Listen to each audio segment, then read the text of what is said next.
Hello everyone, स्वागत है आपका the ready answer YouTube channel में। आज हम कुछ क्वेश्चंस डिस्कस करेंगे यूपी टीजीटी इंग्लिश 2016 के।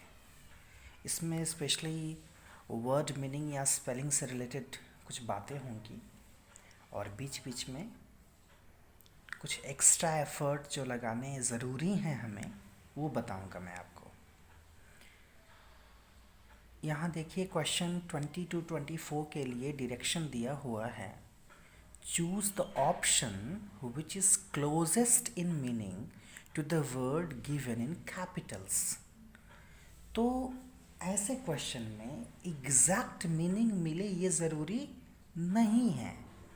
करेक्ट क्लोजेस्ट इन मीनिंग, जो इसकी मीनिंग के काफ़ी करीब हो, सबसे नज़दीक हो, निकट हो, वो मीनिंग आपको तलाशनी है 20 से 24 का। ठीक है।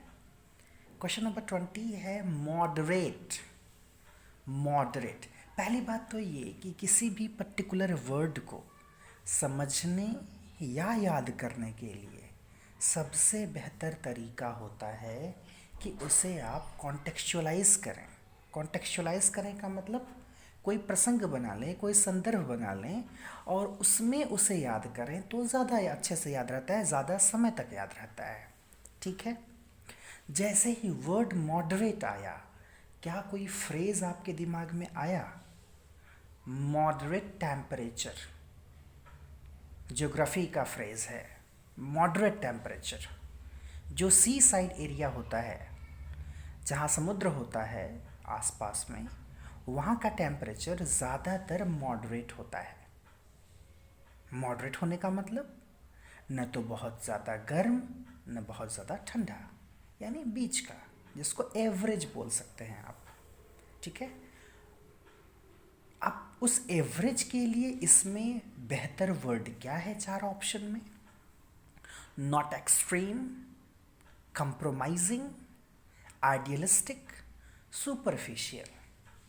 सुपरफिशियल आप समझते हैं सतही, डीपर का अपोजिट होता है सुपरफिशियल। आइडियलिस्टिक, आइडियलिस्टिक का मतलब तो उससे बेहतर कुछ हो ही नहीं सकता, एकदम आदर्श, तो हम आदर्श की तो बात कर नहीं रहे हैं। कंप्रोमाइजिंग बिल्कुल सही नहीं यहाँ के लिए। नॉट एक्सट्रीम, यानी बहुत ज़्यादा नहीं। ठीक है, हमने क्या बताया आपको? मॉडरेट का मतलब न बहुत ज़्यादा न बहुत कम, तो उसमें बहुत ज़्यादा वाला दिया हुआ है, बहुत ज़्यादा नहीं, नॉट एक्सट्रीम। तो मॉडरेट की मीनिंग हो जाएगी नॉट एक्सट्रीम।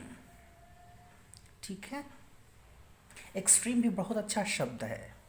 एक जो सबसे कह लीजिए कि पीक वाली पोजीशन होती है, उसको एक्सट्रीम कहा जाता है। अगला वर्ड IMPROPRIETY,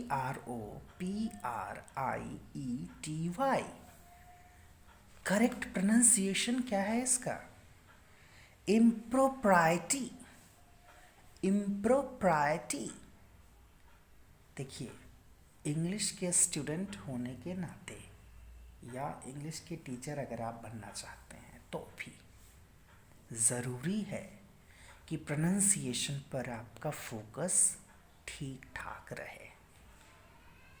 कई बार गलतियां ये होती हैं कि हम पहले से कोई उच्चारण जानते हैं और हमें पता ही नहीं कि हम वो गलत जान रहे हैं, हम वही प्रोनाउंस करते रहते हैं, तो सुधार नहीं आ पाता। तो सुधार लाने के लिए कंटिन्यूअस एफर्ट की ज़रूरत है। अपनी तैयारी के साथ साथ जब भी आप कोई पेपर वगैरह सॉल्व करें तो केवल उसकी मीनिंग तलाशने की कोशिश भर न करें, उसको एक बार सुन भी लें कि एग्जैक्ट प्रोनाउंसिएशन उसका क्या है। ठीक है। So we are talking of impropriety. Improper से ही बना है इम्प्रोप्राइटी। अब इम्प्रोप्राइटी क्या है? मतलब जो इम्प्रॉपर होने की बात करता हो। इम्प्रॉपर का मतलब क्या है? जो करेक्ट ना हो, इनकरेक्टनेस, जिसको अगर एक वर्ड में बोलें, इनकरेक्टनेस। एक और पेज मैंने बनाया हुआ है, अभी मैं आपको उसमें दिखाऊंगा, शेयर करूंगा, वो भी नज़र आएगा आपको। उसमें मैंने बाकायदे लिखा हुआ है उसको। इनकरेक्टनेस का मतलब जो सही न हो, ठीक है।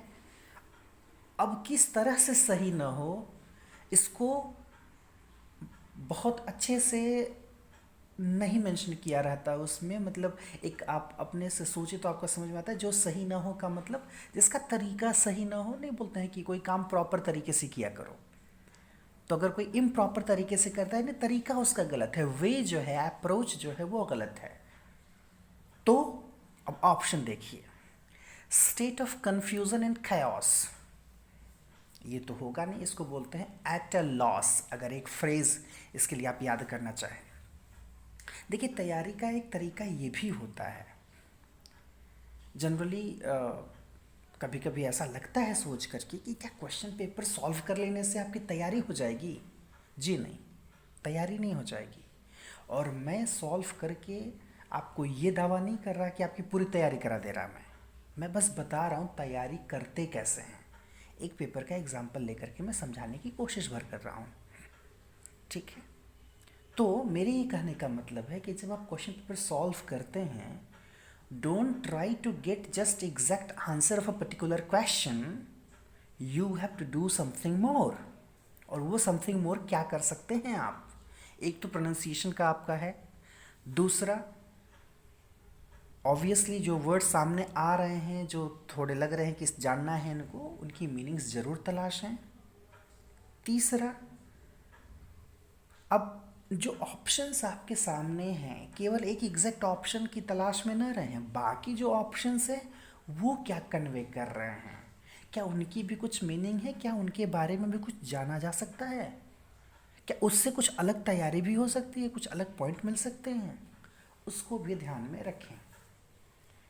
तब मज़ा आएगा। देखिएगा, आप एक पेपर सॉल्व करिएगा, अगर 10 क्वेश्चन सॉल्व करते हैं तो आपको एहसास होगा कि आपने 10 नहीं, आपने 30 या 40 कर लिए ऑप्शंस को लेकर के। मैं आपको अपना एक एक्सपीरियंस शेयर करूं यहाँ पर।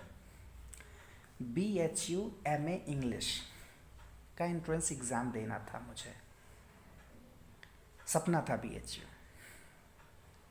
लेकिन कोई गाइड करने के लिए नहीं था कि कैसे तैयारी करें, कैसे एंट्रेंस एग्ज़ाम दें। और उस समय की कंडीशन ये थी कि मुझे इतना कॉमन सेंस नहीं था कि अगर MA एंट्रेंस की तैयारी कर रहे हैं तो BA का जो सिलेबस उस यूनिवर्सिटी का है उसको पूरा पढ़ लें अगर, तो अपने आप तैयारी हो जाएगी। ये आइडिया मुझे नहीं था। तो मैंने क्या किया, BHU एंट्रेंस के प्रीवियस ईयर के क्वेश्चन पेपर्स 3 साल के मिले मुझे, शायद और कई साल के रहे होंगे, मुझे 3 साल अभी दिमाग में है, कम से कम 4-5 साल के रहे होंगे शायद। 150 करके क्वेश्चंस थे, मतलब 150 करके क्वेश्चन थे उसमें। तो उन क्वेश्चन पेपर्स को ही मैंने सॉल्व करना शुरू कर दिया अपने स्तर से, ठीक उसी तरह से जैसा मैं आपको बता रहा हूँ। उस समय मैं ग्रेजुएशन फाइनल ईयर में था। तो वो जो ऑप्शंस थे ना, मैं केवल एक एग्जैक्ट आंसर की तलाश में नहीं था, मैं बाकी ऑप्शंस पर भी मैंने छोटा छोटा रिसर्च किया, गूगल की खूब सहायता ली, विकिपीडिया खूब पढ़ा, और रिजल्ट ये आया, 32nd रैंक आया था एंट्रेंस एग्ज़ाम में। जब क्वेश्चन पेपर मेरे सामने आया तो मुझे लगा शायद मेरे लिए ही बना है क्या क्वेश्चन पेपर। ऑब्वियसली ग्रेजुएशन की अपनी पढ़ाई का भी एक बहुत बड़ा कंट्रीब्यूशन था उसमें, लेकिन मतलब जब मैं पूरा सारे ऑप्शंस को मैं जब डील कर रहा था तो मुझे रियलाइज़ हुआ, और बाद में मैंने मैच किया तो समझ में आया कि अरे ये तो BHU BA इंग्लिश का ज़्यादातर सिलेबस है, जो कि मुझे मालूम नहीं था। तो मेरे कहने का मतलब है कि जब भी कोई तैयारी करें, अगर ऐसे ऑप्शनल हैं तो ऑप्शनल क्वेश्चंस की एक अच्छी चीज़ ये होती है कि उसमें आप कुछ एक्स्ट्रा जान लेते हैं क्वेश्चन के अलावा, ठीक है। ठीक है, तो state of confusion and chaos, जब आप कंफ्यूज हो, दिमाग बिल्कुल chaotic हो, बिल्कुल भीतर तूफान चल रहा हो, क्या करें न करें, एक किम कर्तव्य विमूढ़ता की स्थिति जो होती है, हिंदी में बोलते हैं उसको किम कर्तव्य विमूढ़ होना, उसके लिए इंग्लिश में एक फ्रेज़ है, at a loss, LOSS, at a loss. I am at a loss. मतलब मुझे पता नहीं, I don't know what to do and what not to do. एक तरह से कहें हैमलेट होना. टू बी और not to be, that's the question. अच्छा, एक बड़ी खूबसूरत बात यहाँ पर ये भी है. आप जब meaning, pronunciation, words, synonyms, antonyms, वाक्यांश के लिए एक शब्द, वन वर्ड सब्स्टिट्यूशन, ये सब जब आप याद कर रहे होते हैं ना, ये सब लैंग्वेज का पोर्शन है. तो इसको करने में आपको मज़ा तब आएगा जब आपको भाषा से प्यार होगा, लैंग्वेज से प्यार होगा आपको. You will enjoy that. दूसरी चीज़, ये प्यार और ख़ूबसूरत हो जाएगा, ये तैयारी और ख़ूबसूरत हो जाएगी जब इसमें जहाँ तहाँ आपको लिटरेचर नज़र आने लगे. वो कब आएगा? जब आप लिटरेचर पढ़े होंगे, साहित्य पढ़े होंगे, तो लैंग्वेज और लिटरेचर का कनेक्शन आपको समझ में आएगा कि कैसे लिटरेचर आपको हेल्प करता है लैंग्वेज को लर्न करने में, नए नए वर्ड्स सीखने में, नए नए कॉन्टेक्स्ट में उसको सीखने में. अभी कुछ एग्जाम्पल बीच में आएंगे, आपको समझ में आएगा. मैं बताऊंगा कि ये इन वर्ड्स को देख करके मुझे क्या याद आया. तो वो याद कब आएगा? जब आप उसे कभी पढ़े रहे होंगे तभी. और केवल इसी मामले में मुझे लगता है मेरे वीडियोस अलग होते हैं औरों से. खैर, इम्प्रोप्राइटी की बात मैं कर रहा था, इम्प्रॉपर होने की बात कर रहा था, यानी जो सही न हो. अब सही न होने का मतलब क्या? ऑप्शन जरा देखें. स्टेट ऑफ कन्फ्यूजन, कैओस नहीं हो सकता. एट अ लॉस की बात कर रहा है वहाँ पर. Actions that are legally unsustainable. अब यानी अनलॉफुल की बात कर रहा है क्या? इलीगल की बात कर रहा है क्या? क्या हमने कानून की कोई बात की यहाँ पर? ना. जो कानून सम्मत न हो, जो गैर कानूनी हो, उसके लिए वर्ड इंग्लिश में है इलीगल, ILLEGAL, या अनलॉफुल, UNLAWFUL, अनलॉफुल. यानी ये लीगल और लॉ की बात तो नहीं होगी भाई. बी और सी तो बिल्कुल नहीं होगा. डी क्या है? Actions that are morally wrong. ये हो सकता है, actions that are morally wrong. तो इम्प्रोप्राइटी का मतलब ये डी ऑप्शन हम सही मान सकते हैं. तो 20 में जो क्वेश्चन की हम बात कर रहे थे वो क्या है? 20 का जो ऑप्शन था वो कौन सा सही था? A number, not extreme. और 21st का क्या सही है? Actions that are morally wrong, यानी डी वाला ऑप्शन. ठीक है. अगला वर्ड देखिए, 22nd क्या कह रहा है? BIZARRE, बाजार. बाजार, बाजार नहीं, बाजार. बिजारे भी नहीं, बाजार. अब देखिए, जैसे ये वर्ड मेरे सामने आया तो मुझे क्या याद आया? मुझे याद आया थिएटर ऑफ एब्सर्ड. मुझे याद आया एब्सर्ड प्ले. जब भी आप थिएटर ऑफ एब्सर्ड या एब्सर्ड प्ले की बात करेंगे और ये वर्ड उसमें न आए, ऐसा होगा ही नहीं. आप MS अब्राहम से पढ़ें या आप कडन से पढ़ें, लिटरेरी टर्म पढ़ें, you will find this word there. तो इसका मतलब क्या है? इसका मतलब ये है कि जब आप लिटरेरी टर्म की तैयारी कर रहे होते, जब आप लिटरेचर पढ़ रहे होते, तो केवल आप लिटरेचर नहीं पढ़ रहे होते, साथ साथ में आपको लैंग्वेज का इनपुट मिलता रहता है. ठीक है. ऐसे आपको लगेगा यार ये कौन सा वर्ड कहाँ से आ गया, लेकिन आप लिटरेचर के अच्छे स्टूडेंट हैं तो ये आपको नया नहीं लगेगा. ठीक है. बाजार. बाजार का मतलब जो बिल्कुल समझ में नहीं आए कहाँ से आ गया, क्या लॉजिक है इसका, बिल्कुल एब्सर्ड टाइप का, आप कुछ कनेक्ट ही न कर पाए जिस चीज़ से, उसको बाजार कहा जाता है. एब्सर्ड प्ले में ऐसा ही होता है. वो जो प्ले आपको दिखाया जाता है बिल्कुल वो सपने की तरह, जैसे सपने आते हैं आपको, सपनों में कई बार बड़ी इलॉजिकल चीज़ें नज़र आती हैं. जैसे मैं सपना देख रहा था कि मैं दोनों हाथों को पंख बना करके मैं उड़ रहा था, मैं उड़ने की कोशिश कर रहा हूँ. ये सपना जनरली मुझे आता है. अब हो सकता है उसका लॉजिक आप कहें कि वो पंख जैसा हाथ हो सकता है, लेकिन इंसानों के लिए तो वो इलॉजिकल ही नज़र आएगा. बाजार टाइप की थी. तो क्या हो सकता है? इमेजिनरी, काल्पनिक? बिल्कुल नहीं। क्यों नहीं? क्योंकि आगे अच्छे ऑप्शन है, उससे बेहतर ऑप्शन है। नॉन एग्जिस्टेंट, लग रहा है कि हो सकता था। तो नॉन एग्जिस्टेंट और इमेजिनरी में कहाँ बहुत डिफरेंस है? जो एग्जिस्ट नहीं करता उसी को तो इमेजिनेशन में हम ले आते हैं। ऐसा नहीं है, जो एग्जिस्ट करता है उससे भी इमेजिनेशन, उसको भी इमेजिन हम करते हैं, लेकिन ज़्यादातर फैंटेसी की जो चीज़ें होती हैं, जो फैंसी की चीज़ें होती हैं, वैसे ही होती हैं, जो रियल लाइफ में पॉसिबल ना हो पाए। एक है एक्सट्रीमली पैथेटिक, मैंने बहुत बुरी कंडीशन की स्थिति, जो ऐसा नहीं है। तो क्या अच्छा है? वेरी स्ट्रेंज और अनयूजुअल, बहुत अजीब। और जब हम किसी को बोलते यार ये बहुत अजीब है यार, वो बहुत अजीब के लिए जो सबसे बेहतर वर्ड इंग्लिश में नज़र आता है मुझे, या तो एब्सर्ड या तो बाजार, BIZARRE। यहाँ एक और बात जानिए, जब स्पेलिंग लर्न करने की हम बात करते हैं ना, जो स्पेलिंग करेक्शन की बात आती है, या 4 ऑप्शन देकर के बोलेगा आगे, देखिए आगे क्वेश्चंस आएंगे, इसमें से कौन सा सही है। ऐसे में ज़्यादातर वर्ड्स ऐसे ही आते हैं जिसमें 1 या 2 लेटर डबल दिया हो। जैसे बाज़ार, उसमें आप देख रहे हैं R डबल है।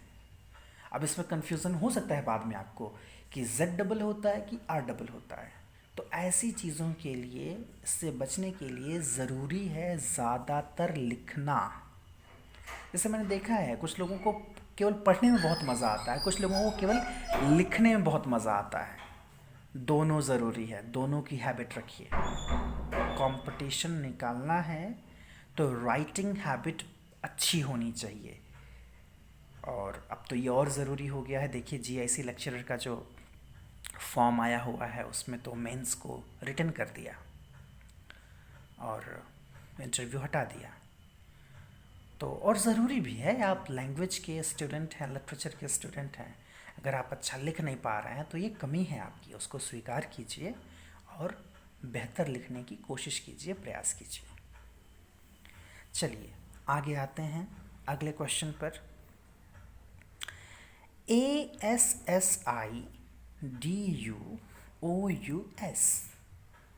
इसका प्रोनाउंसिएशन क्या होगा? इसका प्रोनाउंसिएशन होता है एसिजुअस। एसिजुअस, एसिजुअस का मतलब वो एक क्वालिटी है बहुत अच्छे से केयर करने की और कठिन परिश्रम करने की।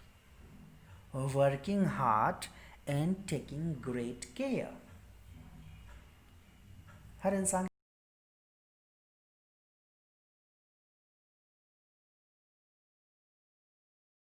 की लाइफ में होता है जिनके जिनकी उन्हें केयर करने का मन करता है।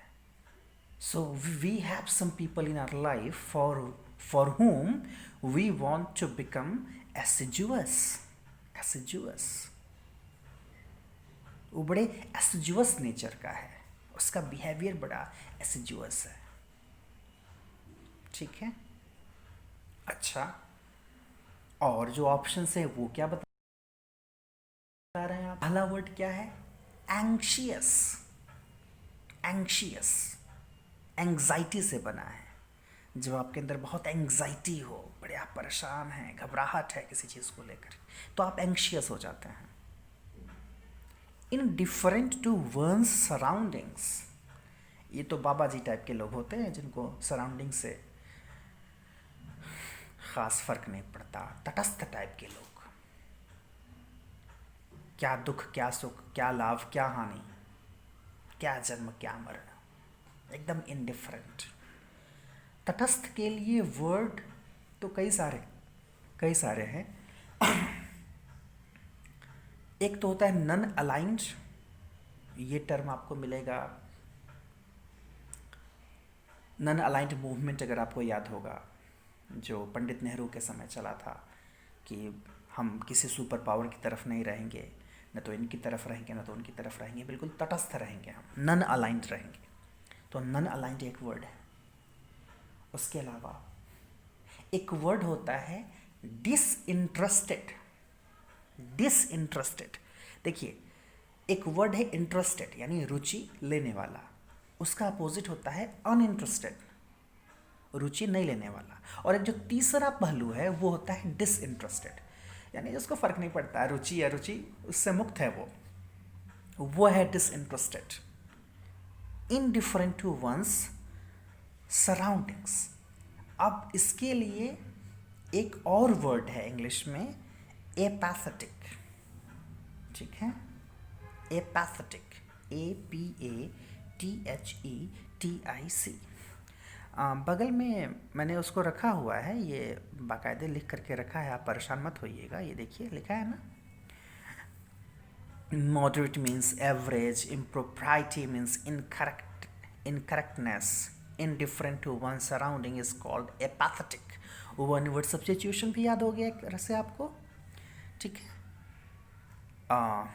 आगे और एक फ्रेज मिलेगा आपको, देखिए क्या है, working hard and taking great care तो देख ही लिए। अब यहाँ पर देखिए एक फ्रेज आया, too much worried about one's health, जिसको अपनी हेल्थ की बड़ी चिंता हो। अब इसके लिए दो वर्ड हैं इंग्लिश में, लेकिन ये फ्रेज पढ़ करके मुझे क्या याद आया, सबसे पहले मुझे याद आया मिस्टर वुडहाउस। ये मिस्टर वुडहाउस कौन है? He is a character there in a domestic novel written by Jane Austen, जिसका नाम है एमा।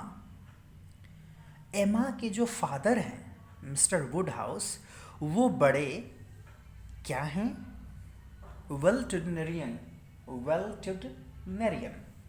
उसके लिए वर्ड यहाँ पर लिखा हुआ है, देखिए वेल्टुडिनेरियन, वेल्टुडिनेरियन क्या है, one whose chief concern is his or her ill health. वो व्यक्ति जिसको हमेशा अपने ख़राब स्वास्थ्य की चिंता हो, मतलब उसको लगता हो कि स्वास्थ्य गड़बड़ हो जाएगा या गड़बड़ है, इसको लेकर के बड़ा वो कंसर्न रहता हो। तो कंसर्न रखना गलत नहीं है, वेल्टुडिनेरियन, ठीक है। लेकिन अब इसमें जब आप अति कर देते हैं तो आप हाइपो हो जाते हैं, तो hypochondriac, hypochondriac, a person who is often or always worried about his or her own health। तो हाइपोकॉन्ड्रियक, हाइपो वर्ड जहां भी आएगा आपको समझ में आ जाएगा कि ये अति हो रही है भाई, ठीक है। A person who is often or always worried about his or her own health, जिसको अपने स्वास्थ्य की हमेशा चिंता हो। तो कभी अगर ऐसे फ्रेज आए या ऐसा वन वर्ड सब्स्टिट्यूशन आए तो ये हाइपोकॉन्ड्रियक और वेल्टुडिनेरियन बिल्कुल ध्यान में रखिएगा। और वेल्टुडिनेरियन जो है ये वर्ड आपको एमा वाले टेक्स्ट में मिल जाएगा। मिस्टर वुडहाउस को जब डिस्क्राइब करती हैं जेन ऑस्टिन तो वो इस वर्ड का इस्तेमाल करती हैं। देखिए एसिजुअस की मीनिंग यहाँ पर लिखी हुई है, working hard and taking great care. अब आगे जो वर्ड क्वेश्चन में हैं IGNOMINY, अब इस वर्ड को कैसे पढ़ेंगे, क्या इग्नोमिनी, क्या पढ़ेंगे? इस वर्ड का प्रोनाउंसिएशन है इग्नमेनी, इग्नमेनी में, इग्नमेनी, ठीक है। अच्छा, जो आप देख रहे हैं, जो मैंने आपके सामने ये रखा हुआ है, ये लिख करके टाइप करके, मैं आपको बताऊं कि अब ज़्यादातर चीज़ें जब टाइप करने की बात आती है तो मैं उसको रिकॉर्ड करता, मतलब बोल करके टाइप करता हूँ, ठीक है। मैं माइक का यूज़ करता हूँ। क्यों करता हूँ? उसका एक फ़ायदा है। माइक जो स्पेशली अमेरिकन प्रोनाउंसिएशन के लिए बिल्ट होता है, गूगल का जो माइक है, तो आप अगर वर्ड का करेक्ट प्रोनाउंसिएशन नहीं कर रहे हैं तो वो करेक्ट स्पेलिंग नहीं लिखेगा। ये फ़ायदा है। मैंने देखा, जैसे मैंने इग्नमेनी बोला, इग्नमेनी, उसने लिख दिया IGNOMINY, इग्नमेनी। तो ये भी एक तरीका है आपको अपने प्रोनाउंसिएशन को सुधारने का, कि कौन बताएगा आपको कि आप गलत बोल रहे हैं कि सही बोल रहे हैं। तो आप वॉइस टाइप करके देख लीजिए, आपको समझ में आ जाएगा आप कितने पानी में हैं, ठीक है। तो इग्नोमिनी का मतलब deep personal humiliation and disgrace, जब किसी की बड़ी घनघोर बेइज्जती हो जाए, चाहे उसकी इंडिविजुअल लेवल पर जो बेइज्जती होती है उसको, यानी शर्म की कोई बात अगर आ जाए, तो एक और फ्रेज में उसको यूज़ कर सकते हैं, पब्लिक शेम। इग्नोमेनी का मतलब पब्लिक शेम। अब इग्नोमेनी किस कॉन्टेक्स्ट में लिटरेचर में याद आएगा, पब्लिक शेम किसके साथ हुआ था? अगर आप पढ़े हों हॉथॉर्न को, the scarlet letter, American novel है, ठीक है, उसकी जो फीमेल प्रोटैगनिस्ट है जिस पर एडल्टरी का केस या आरोप लगाते हैं सब, पूरे स्कैफल्ड पर खड़ा करके उसको पूरे पब्लिक के सामने बेइज्जत किया जाता है और उसको वो ए लेटर रेड कलर में लिखा हुआ एडल्टरी के लिए उसके गले में डाल दिया जाता है। तो इग्नोमेनी की मैंने की शिकार वो होती है। इग्नोमेनी क्लियर हो गया क्या है?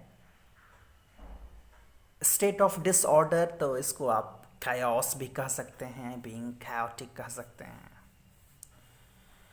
पब्लिक शेम, तो इग्नोमेनी की मीनिंग है पब्लिक शेम, ठीक है। अब देखिए द करेक्ट स्पेलिंग इज, अब इसकी करेक्ट स्पेलिंग अगर आपको नहीं आ रही है ना, तो आपकी तैयारी में एक बड़ी कमी मैं कहूँगा। क्यों कहूँगा? क्योंकि हर किसी तैयारी करने वाले स्टूडेंट के लिए जो सबसे ज़्यादा ज़रूरी चीज़ है वो यही है, परसिवरेंस। Perseverance, perseverance, वरेंस। अब उसके आधार पर आप सेलेक्ट कर सकते हैं कि कौन सा वर्ड किसकी कौन सी स्पेलिंग करेक्ट है। मैंने कहा ना, वॉइस टाइप करेंगे, अगर आप बोल करके टाइप करेंगे आपको क्लियर हो जाएगा, स्पेलिंग भी क्लियरली वो बता देगा और आप कितना उच्चारण सही कर रहे हैं वो भी बता देगा। परसिवरेंस, तो पहला जो ऑप्शन है PERSEVERANCE, वो परसिवरेंस। परसिवरेंस का मतलब क्या होता है? कंटिन्यूड एफर्ट टू डू और achieve something despite difficulties, failure और अपोजिशन, ठीक है। कंटिन्यूड एफर्ट, लगातार जो आप लगे रहते हैं कुछ पाने के लिए। डिस्पाइट डिफ़िकल्टीज, परेशानियाँ बहुत सी आती हैं तैयारी के दौरान, पर्सनल लेवल की परेशानियाँ, सोशल लेवल की परेशानियाँ, कई तरह की परेशानियाँ। हेल्थ का इशू हो जाता है, फेलियर मिलता रहता है। बात वही है ना कि घोड़े पर जो चढ़ेगा वही तो गिरेगा, या तो सवारी करना सीख जाएगा, जो चढ़ेगा ही नहीं वो गिरेगा कैसे? और सीखने की तो कोई गुंजाइश ही नहीं है। तो फेलियर होना, फेलियर कहा जाता है, failure is the first step of success. असफलता जो है वो सफलता की पहली सीढ़ी कही जाती है। और अपोजिशन, अपोजिशन भी बहुत ज़्यादा होता है, हर इंसान को वो पूरा मौका कहाँ मिल पाता है। अभी मैं एक पढ़ रहा था एक औरत के बारे में, शादी उसकी जो है जब हुई, 5 साल शादी को हुआ, एक बच्ची हुई उसकी, और चूँकि उसका लड़की का रंग सांवला था और उसने बेटी को जन्म दिया था, बेटे को नहीं, तो उसके साथ बुरा व्यवहार शुरू हुआ। एंड अल्टीमेटली जब रहा नहीं गया तो उसने सब कुछ छोड़ करके जो है वो चली आई, और किसी ने उसको सलाह दी कि बेटा तुम दिमाग की बहुत अच्छी हो, तुम तैयारी करो। कहीं कोई जज की वैकेंसी आई हुई थी, शायद लॉ की रही होगी या लॉ किया होगा उसने, समय लिया उसने, 4-5 साल का समय लिया और बाकायदे तैयारी करके अब वो जज बन गई है। तो हैं, परेशानियाँ आती रहती हैं ज़िंदगी में, लेकिन परसिवरेंस अगर है हमारे पास तो हम लाइफ में अचीव कर लेते हैं वो चीज़ें जो हम करना चाहते हैं। एक और एग्ज़ाम्पल देखने को मिला कि एक 65 ईयर के कोई दादाजी हैं, बचपन में बड़ा शौक़ था डॉक्टर बनने का और नीट क्वालिफाई नहीं कर पाए थे उस समय, या उस समय कोई और एग्ज़ाम रहा होगा मेडिकल के लिए। तो अभी वो जो है SBI के बैंक मैनेजर या कुछ किसी अच्छे पोस्ट पर थे, उससे रिटायर हुए और फिर उन्होंने फॉर्म भरा नीट का, तैयारी की 3-4 साल, फॉर्म भरा और नीट को पेपर जो है लेटर लिखा कि भाई उनको मौका दिया जाए अगर वो क्वालिफाई करते हैं तो उनको फिज़िकल डिसेबिलिटी वाले कोटे में जो है एडमिशन मिल गया है कॉलेज में, मेडिकल कॉलेज में, सरकारी मेडिकल कॉलेज में। परसिवरेंस है ना, परसिवरेंस अगर है तो बहुत कुछ अचीव किया जा सकता है। अच्छा, अभी देखिए द करेक्ट स्पेलिंग इज़, ये बड़ा कंफ्यूजिंग है भाई, और इस तरह के क्वेश्चन मैं मानता हूँ कि नहीं देना चाहिए। क्यों नहीं देना चाहिए?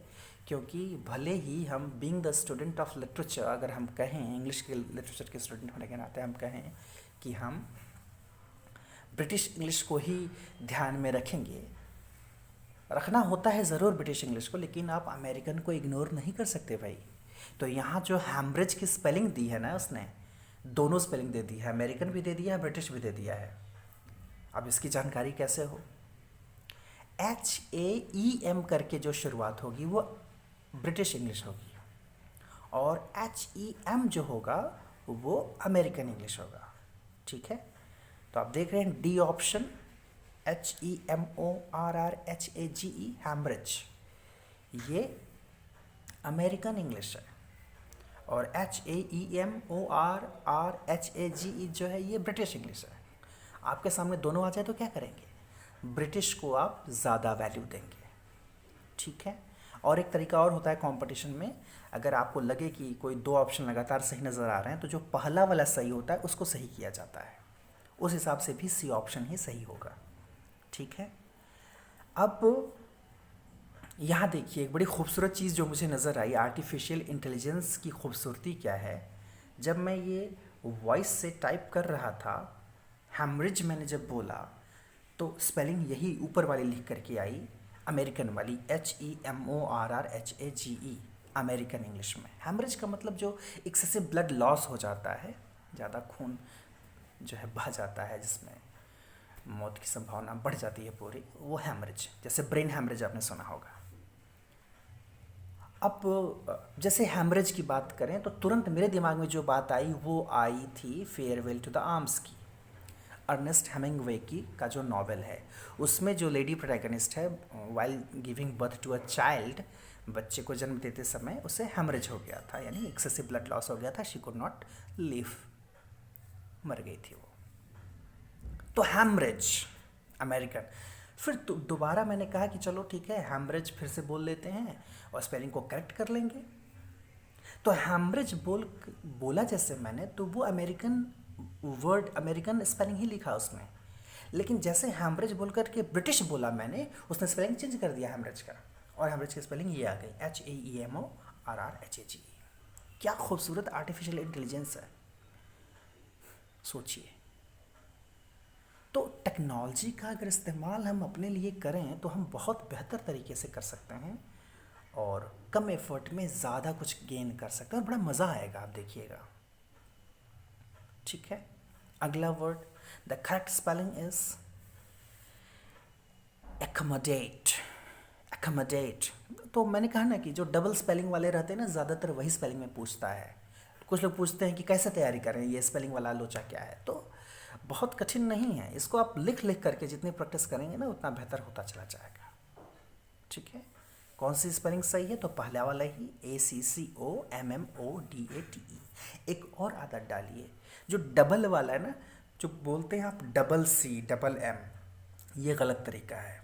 ACCOMMODATE। किसी को टोका जाए तो बोले अरे वही, ये अरे वही वाला भी जो तरीका है ना, इसको भी सुधार लें। अगर आप टीचर बनना चाहते हैं तो अरे वही से काम नहीं चलेगा, सही आदत डेवलप करिए।